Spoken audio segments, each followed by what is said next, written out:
Most of the damage which he have done over the years is basically against us. Indian cricket owe to Sunil everything, the way he taught us how to play the game. Such a great player, and with all of India expecting him to do well all the time, it must have been a lot of pressure for him. Sunil Gavaskar would open the batting for me every time. All you want to do is get him out, knock his head off, do whatever. Keeper, I still remember that late cut shot and he raised his bat.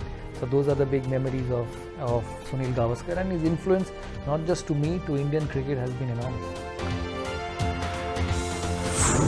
Sunil, I salute you.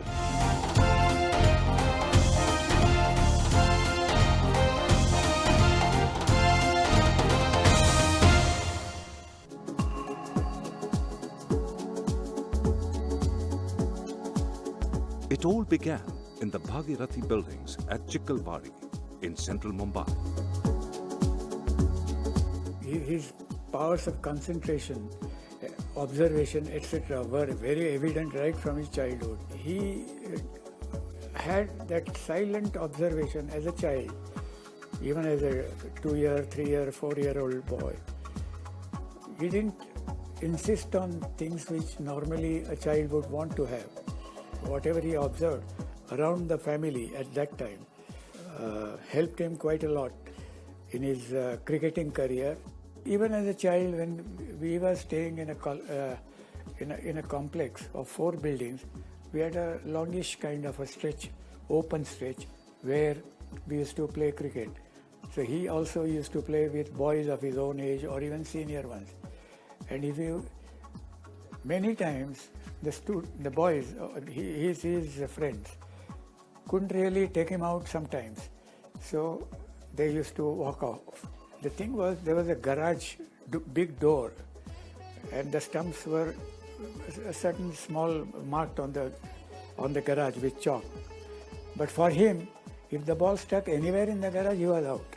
Even if it was here, even if it was there, not necessarily at the stump.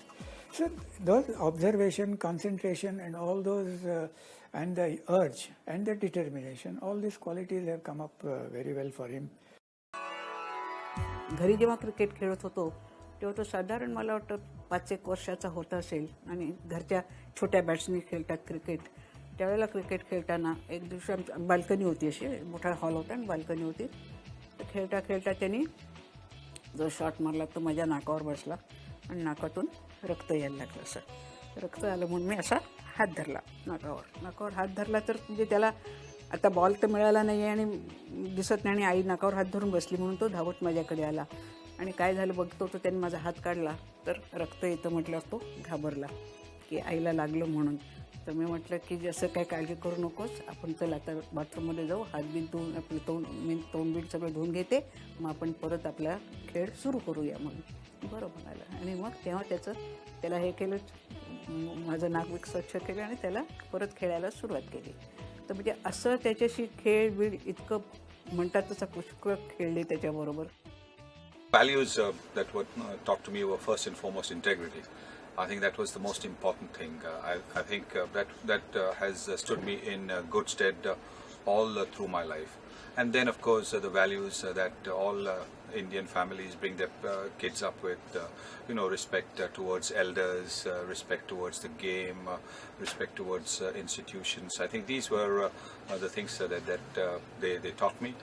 Then, of course, I think the things that I imbibed from them without them actually trying to tell me what it was determination, plenty of confidence, and I think will to sort of to go on and aim for something better.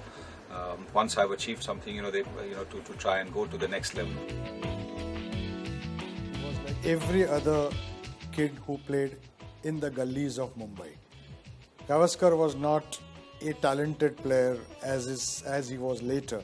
He only became so because he had a tremendous fire in his belly, great sense of concentration. He would bat in our gully for 4 and 5 hours at a stretch. He would bowl continuously, for an hour and a half, and he would never get out. Somewhere there was a different spark in Sunil, is that he wanted to bat and bat and bat. In the 1960s, the young man scaled Mumbai's cricketing ladder step by step. Along the way, he was taught that there was no shortcut to the top. On Saturday, Sundays, I used to get ready for the matches and packing my attaché. And in my cupboard, there were various caps, right from my club to India. So many, 5, 6, 7. All those caps were there. Whatever the match was, I used to take that cap on. So he saw all those caps and he says, "You have so many caps, why don't you give me one?" So I told him, "Listen, these things are not to be asked for. These have to be earned by your sweat. You have to perform, you have to work very hard. You have to win all these caps." Didn't say anything.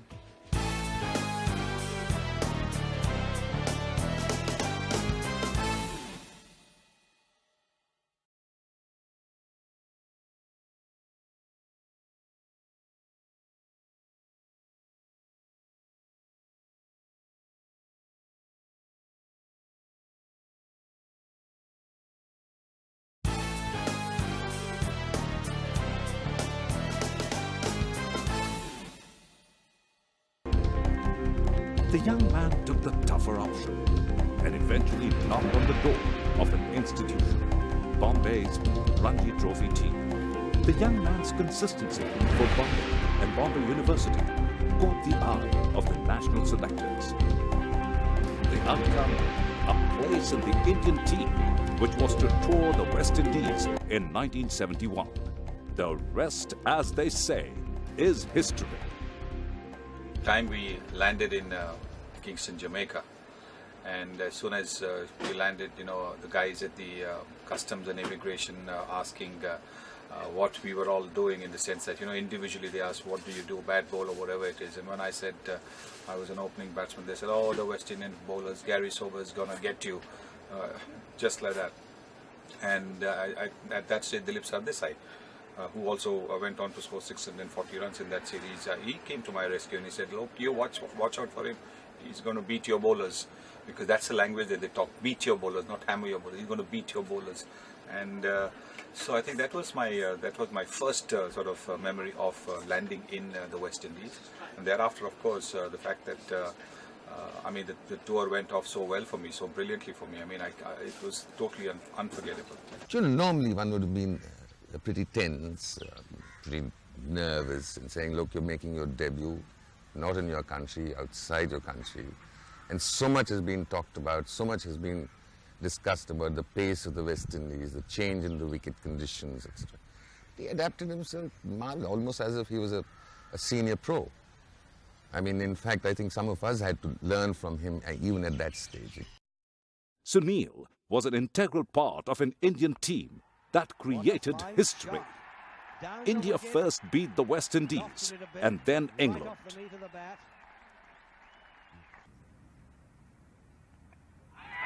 He's gone. The juniors were guided at every step by the seniors. What an over from Chandra. That must be lunch.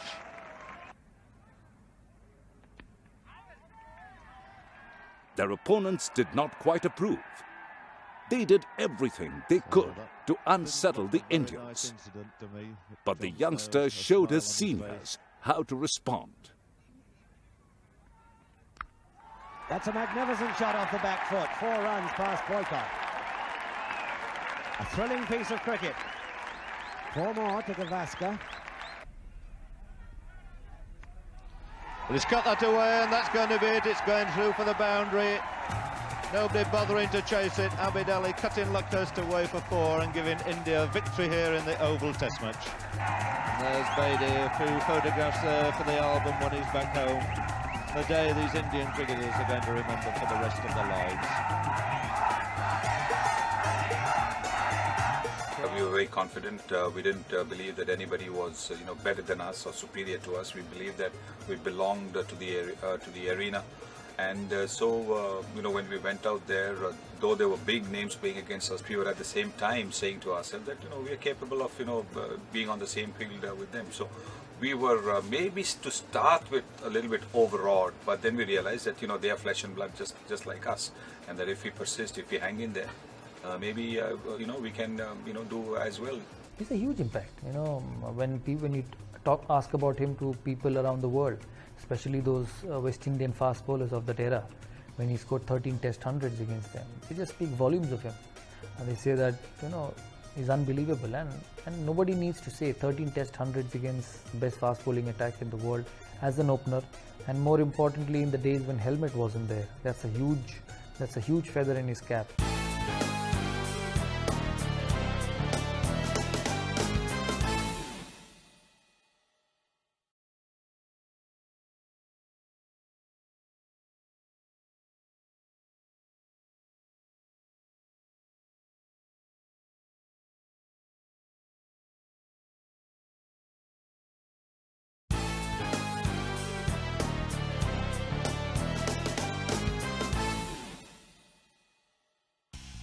In the years that followed, India's first international star of the 1970s made the decade his own.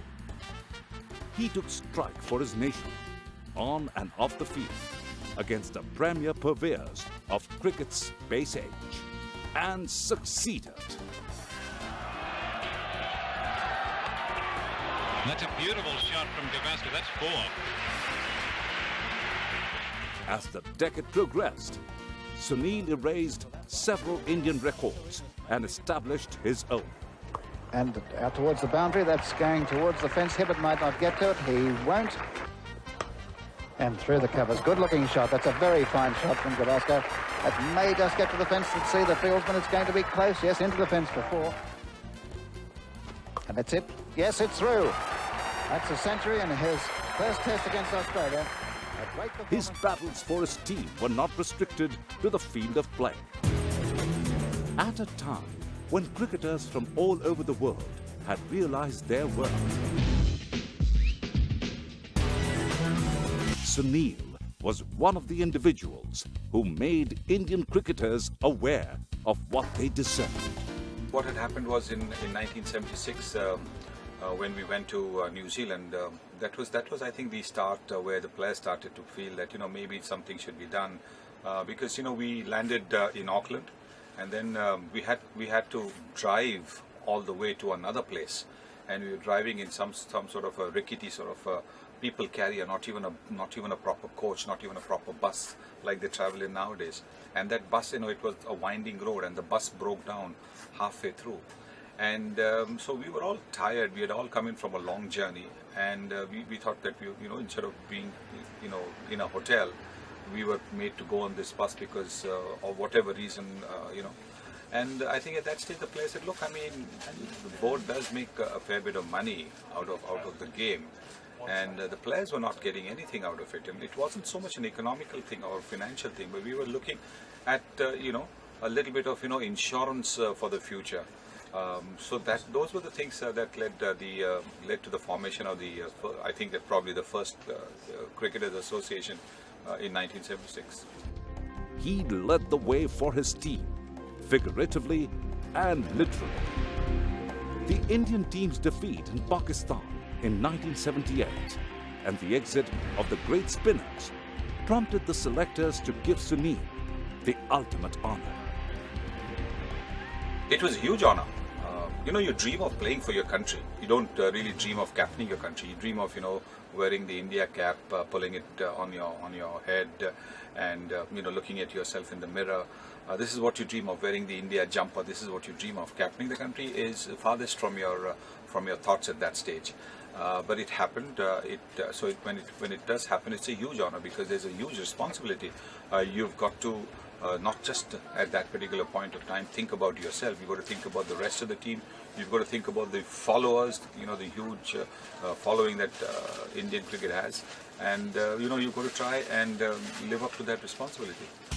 He scored 705 runs in his first series as captain against the West Indies and led India to a 1-0 win. but he strangely lost the job for India's next assignment, a tour of England. The episode could not dent Sunil's resolve to give everything for his team.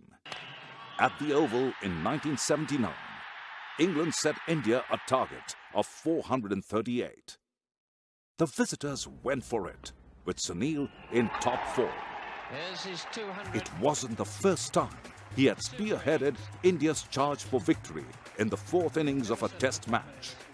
Gavaskar and India fought all the way, only to finish 9 runs short. Sunil was reinstated as India's captain in 1979-80. He batted and led brilliantly for the next 3 years. I think to me he was always a great captain because I played most of my cricket under him, and I used to find very, happy. Even though I always says that when he was a captain, he didn't have a team who can win everything. I think his own personal ability was much higher than anything else, and I still maintain the same thing. Any test match we draw was credit to him as we won the match, because he didn't have that many a player who can win the matches at that moment. So I think his biggest asset was he never want to lose.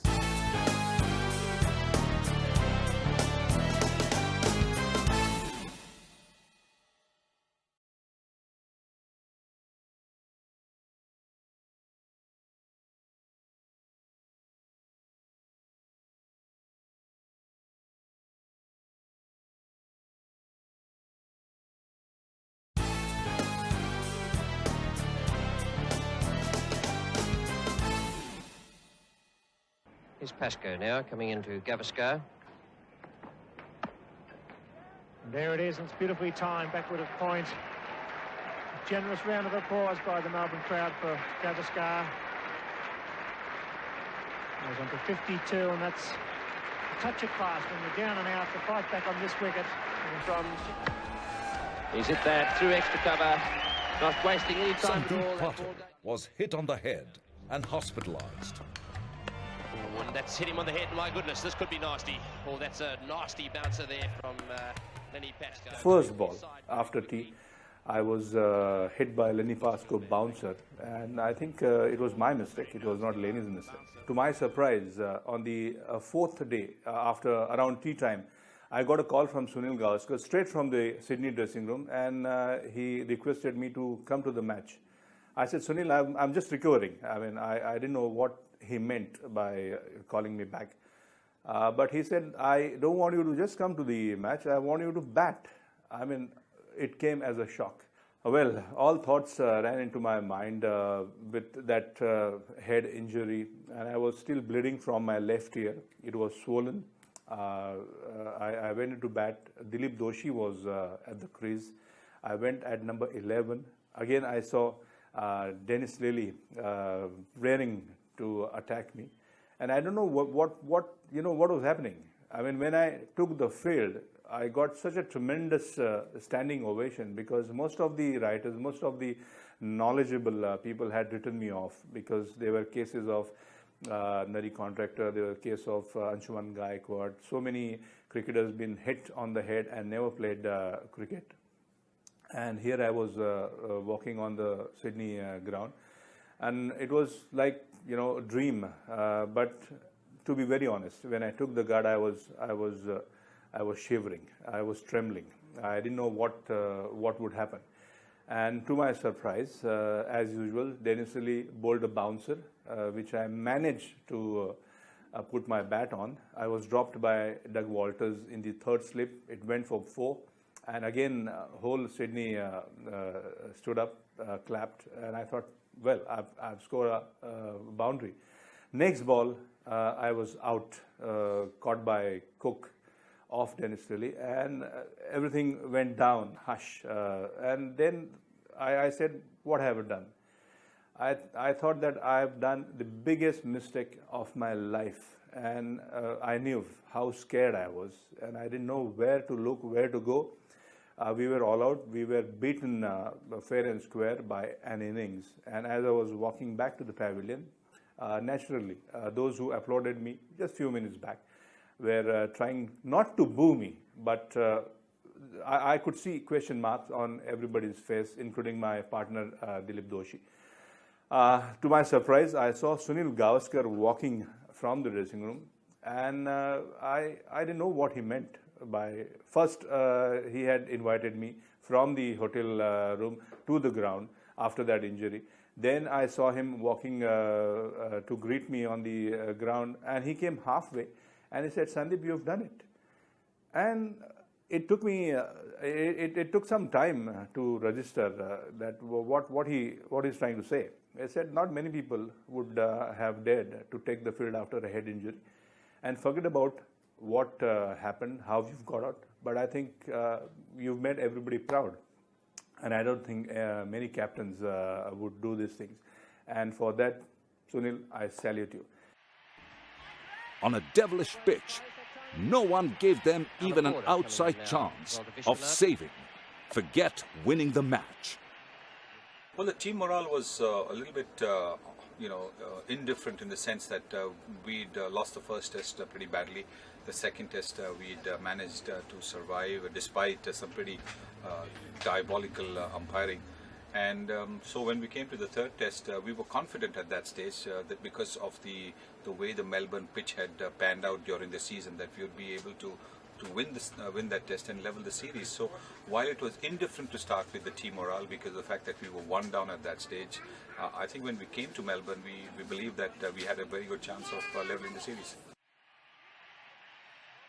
Dilip Doshi and Kapil Dev bowled like tigers, and Sunil led like a general. The outcome was a famous Indian victory.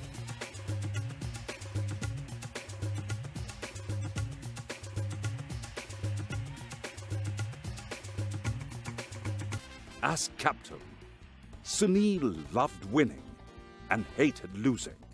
For his team, he did not mind putting himself in the line of fire.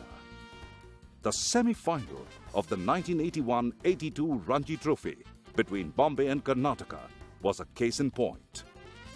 Sunil Gavaskar batted left-handed.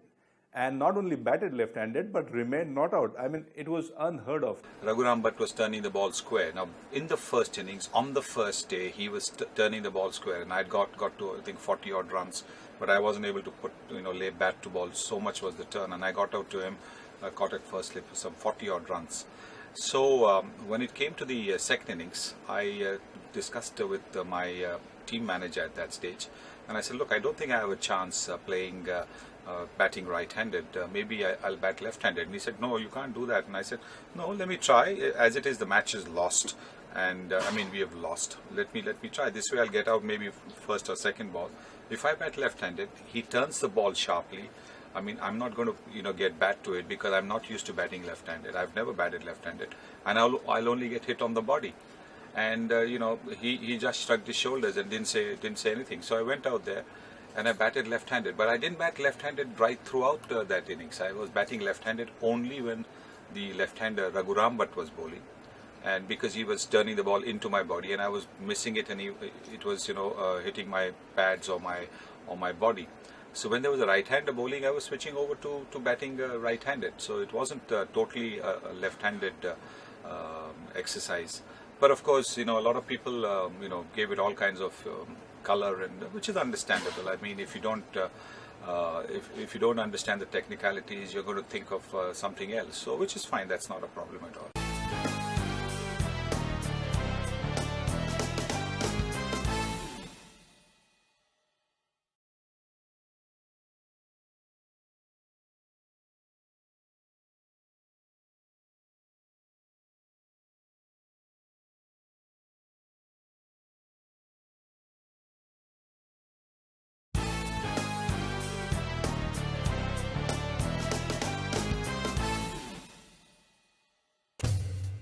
The subsequent years saw a needless sport of musical chairs between India's cricketing superstars of the time. One thing I would like to know from anybody, Does captaincy was in our hand? It's not. I think as long as Sunil Gavaskar was playing, he should have been the captain throughout. But this is which we learn very late. We did musical chair, which was not very good for the team because the player didn't appreciate who's next captain, what is going to happen. But the board used to enjoy. They never given authority to one person, okay, the way he want to lead. During that period, we didn't have strong enough team to win all the matches. So they have easy access. The time you lose, you can change the captain. I think for one, always says it's up to the selectors who were playing the game rather than me and Sunil. I don't think so. I ever played game with Sunil Gavaskar. I think it was a good story. I mean, it really was a good story. There's no point me trying to, or even Kapil trying to say, well, there was nothing, because everybody is saying, oh, but there was, so much in the press. But how often have you had anybody say that, they were wrong about a particular thing? I mean, people close to us knew what our relationship is. Amazingly, I mean, despite all this thing that has appeared in the papers, there are, I think, probably just maybe a handful, maybe not even a handful, maybe about 2 or 3 cricketers who, who are in touch with each other on their birthdays. Vishwanath, my brother-in-law, yes, Ravi Shastri, because his birthday happens to fall on my parents' wedding anniversary, so it's easy to remember, and Kapil Dev. So these, I mean, Kapil calls me, I call him up on his birthday, so that's it. So no, I don't, call up others unless, of course, they happen to be around on that day. So you can take from that, what the relationship was or wasn't.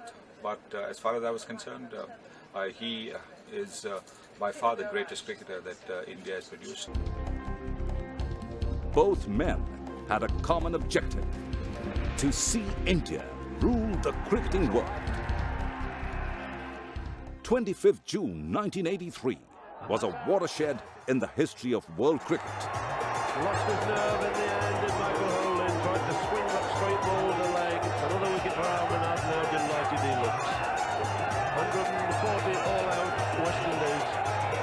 And the margin of the victory, 43 runs, as India race into the pavilion with the Prudential Cup there.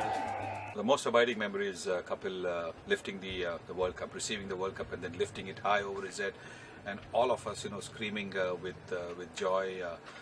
And then, once the cup was taken, and then we trooped into our dressing room, there was bedlam. There was so much of shouting and screaming and hugging each other, and there were, God, I mean. Suddenly that dressing room must have had about 100 people, and we didn't know maybe about 60 of those people. So it was just like that. But they were all Indian supporters who had come in to share the joy. So that's the most abiding memory of that evening. In the months that followed, Sunil achieved the most coveted batting record of them all. Gavaskar getting on to his 29th Test century.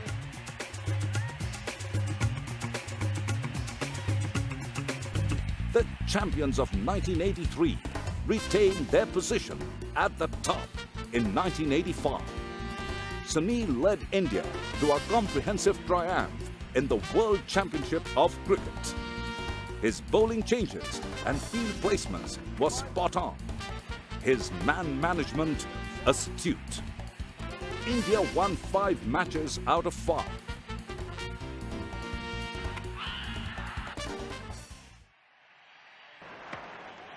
There it is, victory for India. Well played, a fantastic performance. Victory by 8 wickets. The huge crowd give them a standing ovation. And I'd also like to present the Benson Hedges World Championship. At the presentation ceremony, Sunil opted out of the captaincy stakes for good. Ladies and gentlemen, first of all, I'd like to thank the manager and the members of my team for having given me this wonderful present on my last day as captain of India. He used me a couple of times very well. He used Ravi Shastri. I think more than that, he used throughout the tournament Sadanand Vishwanath more than anybody else. I think he got the best out of Sadanand Vishwanath. And after that, Sadanand Vishwanath and Shiv Ramakrishnan, two players, never really performed up to their ability.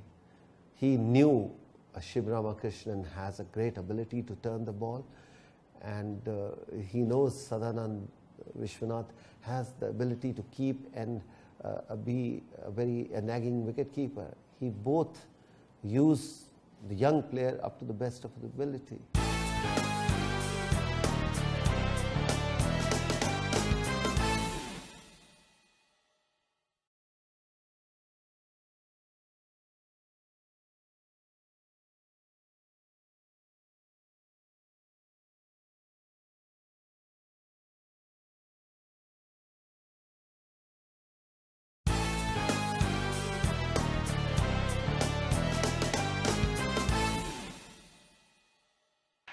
Sunil was nearing the end of an illustrious career.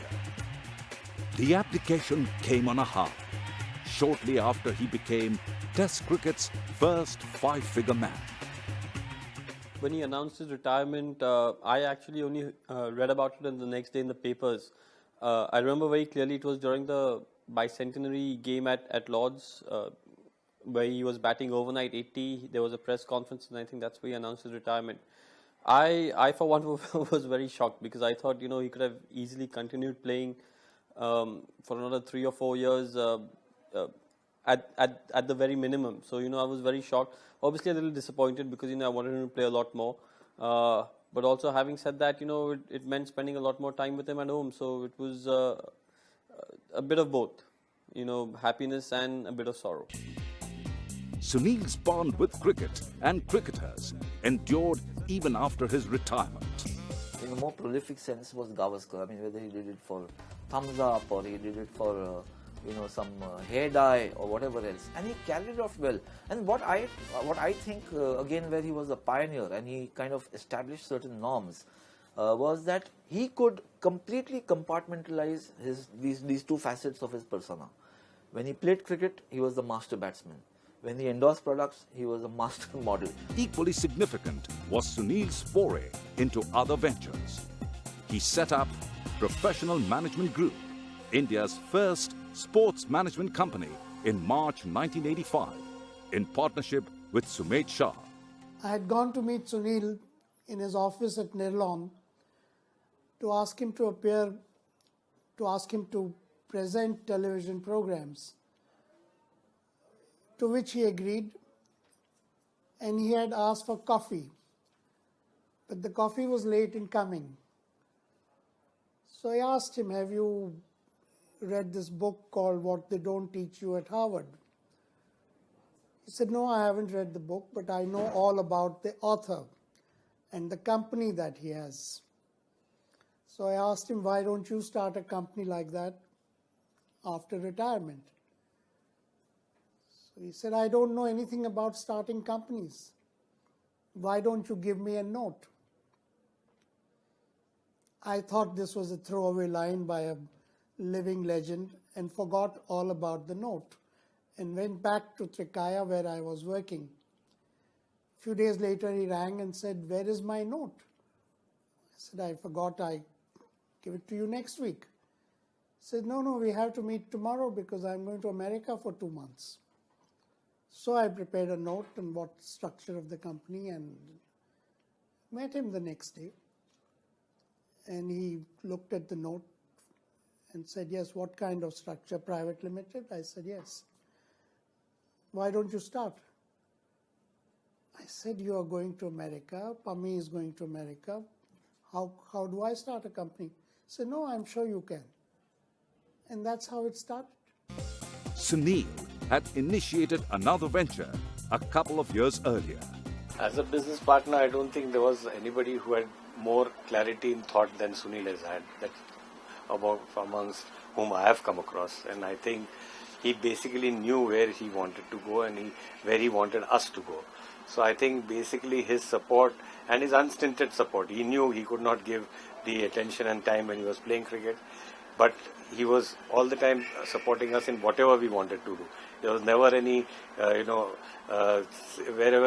when he felt we were going wrong, he would tell us, hey, look, this can be done better in this way. But otherwise, there was 100% support from him all the time. Post-retirement, I was very lucky to get involved in the media, and particularly the electronic media, which was just beginning to blossom. And therefore, for me to be there at that particular point was really a blessing, because what it did was it allowed me to keep in touch with the game and to see the modern grades, to see the different approaches that have come to the game. It really was something that helped me to keep in touch with the game that has given me so much. It's given me everything in life, the game, and to be in touch with it was a real big plus. The cricketer and entrepreneur also dabbled with the pen with outstanding results. Sunny Days, his autobiography, hit the stands in November 1976. It still hasn't left them. It became an instant bestseller of its time, followed with a number of his writings, and it continues to be in selling even today. So it is one of our blockbuster titles in all time to come. Sunny Days comes across as a refreshingly original piece of work by a young man who has come to grips with the world he is in. So I think it's a watershed mark in his life as a cricketer, because it shows the coming of age of Gavaskar as a professional cricketer and as a man of the world. Sunil carried on writing in subsequent years. His newspaper columns are awaited and relished by cricket lovers the world over. Well, I've always spoken my mind. I've written it pretty much as I thought about it. There are occasions, of course, when I feel that maybe I should have used different sort of words so that I wouldn't come on too strong. But I'm not a natural writer, and sometimes when you think as you are and you put it down there. Often I believe that some of my strongest columns, and I do it in recent years. I've been doing it when I feel I'm expressing a very strong view or an opinion. I tend to sleep over it. I write the column, sleep over it, read it the next day. No, it doesn't happen every time, mind you. I read the next day and then maybe change the odd word, maybe change so that it doesn't come across very hard or whatever it is. It is the voice of world cricket, whose wisdom is sought after universally and whose views are received in all the corners of the world with awe and respect.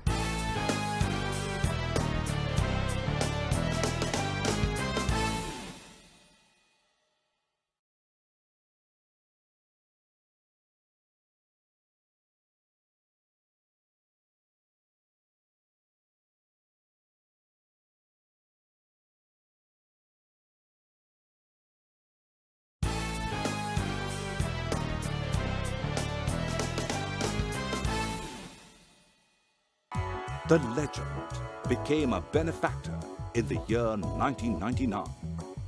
Sunil helped set up the Champs Foundation, a venture designed to care for, help, assist, motivate and promote needy former international sportsmen in India. This was conceived by Sunil Gavaskar because at that time we felt. Sun used to often tell us, and we meet regularly for lunch on Saturday afternoons, and Sunny often mentioned that he used to feel so saddened when he read that some of the former international Indian sportsmen had fallen on bad times, that they didn't have jobs, they didn't have enough money, some of them were literally begging in the streets, some of them were pushing carts, some of them were rickshaw pullers.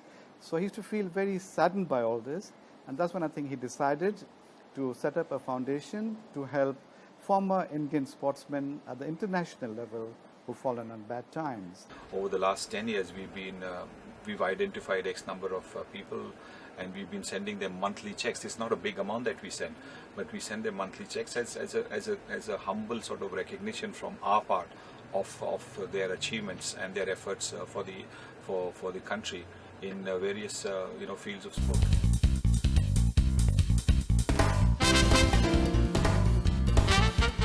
More than 3 decades after his retirement as a cricketer, Sunil remains India's cricketing emeritus.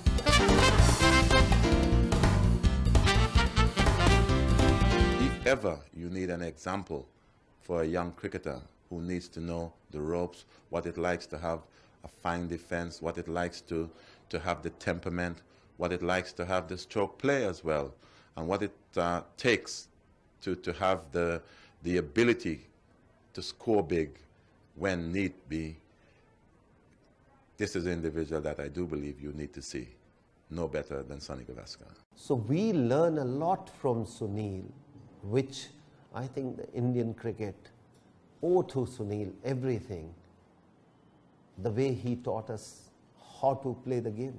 If I were to pick a world 11 of the players that I've played against through my Test career, and that's the only way you can judge it, Sunil Gavaskar would open the batting for me every time.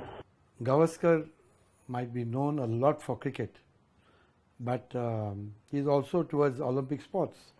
And his biggest contribution to Olympic sports was that he was one of the main people instrumental in getting the Commonwealth Games to India.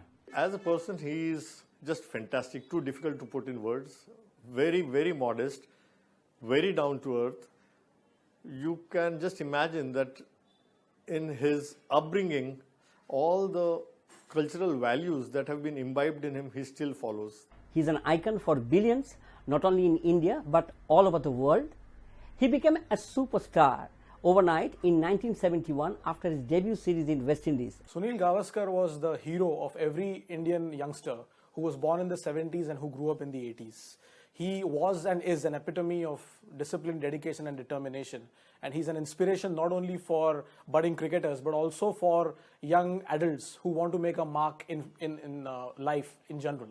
As a father, honestly, if I can do half, I'm a father now, and if I can do half a good a job in bringing Ray up as he has done, I know I would have done a bloody good job. As a parent, he's, always been there for me. He's always been a phone call away, whether even when he was traveling. Now when he's not traveling and not playing, he's obviously right there. Sunil, as what I have known him, has been very, very cool-headed, very quiet. Not reserved, but at times he tends to be a lot to himself. And he's very dedicated in whatever he does, very honest, very, very disciplined in life. And I think we can all see that discipline in him even today. And I think that has probably been inculcated by my parents. The credit goes to them as much as to him for being what he is today. Well, cricket is life. It's everything. I mean, what cricket has taught me is that just like a batsman needs somebody to stay at the other end for him to get to 100, just like a bowler needs the fielders to take catches, the fielders to stop runs, and the bowler at the other end to put pressure on the batsman to get the wickets for himself. Similarly, in life, you can't live life alone. You need the help of people around you, and without that teamwork, you're never going to be able to achieve anything.